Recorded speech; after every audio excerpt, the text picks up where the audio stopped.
નમસ્કાર. અમરેલી જિલ્લાના ધારી તાલુકાના ચલાલા નજીક સ્કૂલ બસ અકસ્માતની ઘટના. ગોપાલગ્રામ સ્થિત ઓપી ઝાટકિયા હાઈસ્કૂલની બસનું સ્ટીયરિંગ રોડ તૂટી જતા બસ ચાલકનો કાબુ ગુમાયો અને બસ રોડ પરથી નીચે ઉતરી જતા અકસ્માત સર્જાયો. સદનસીબે મોટી દુર્ઘટના ટળી અને તમામ વિદ્યાર્થીઓને સલામત રીતે બહાર કાઢી ચલાલા હોસ્પિટલ ખસેડવામાં આવ્યા, જેમાંથી અંદાજે 10 થી 15 વિદ્યાર્થીઓને વધુ સારવાર માટે અમરેલી રિફર કરવામાં આવ્યા.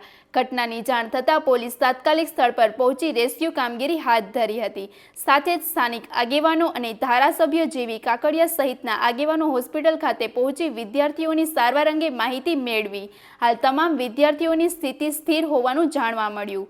વધુ સમાચાર માટે જોડાયેલા રહો આરપી ગુજરાત ન્યૂઝ, રાજકોટ. આજે વહેલી સવારે જ્યારે ઓપી ઝાટકિયાની સ્કૂલની બસ વિદ્યાર્થીઓને લઈ અને ગામડામાંથી જ્યારે ગોપાલગ્રામ મુકામે જતી હોય, કોઈ ટેકનિકલ ખામીને લીધે બસ રોડથી નીચે ઉતરી અને થાંભલા સાથે ટકરાઈ ગઈ, તો જેથી કરીને બાળકોને નાની મોટી ઈજાઓ થઈ.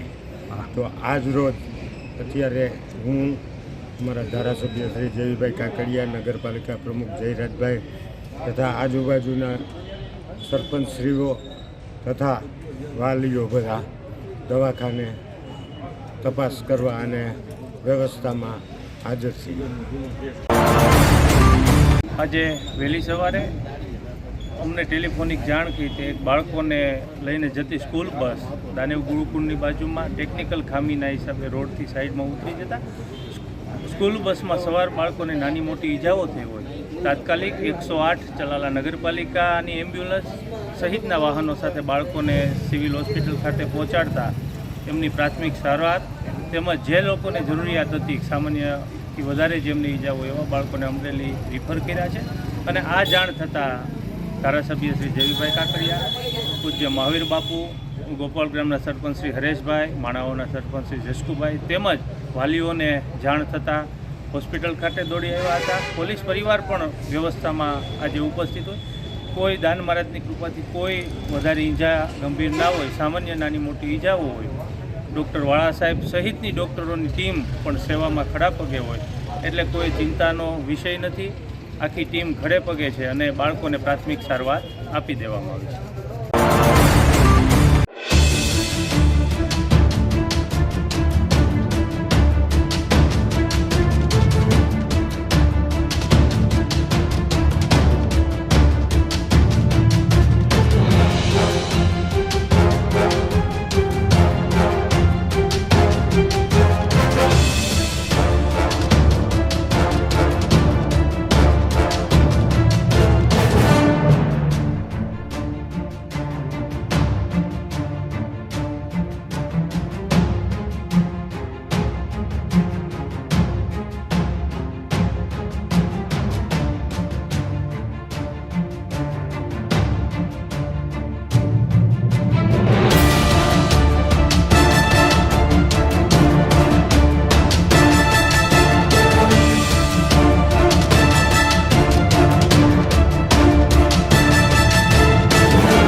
Audio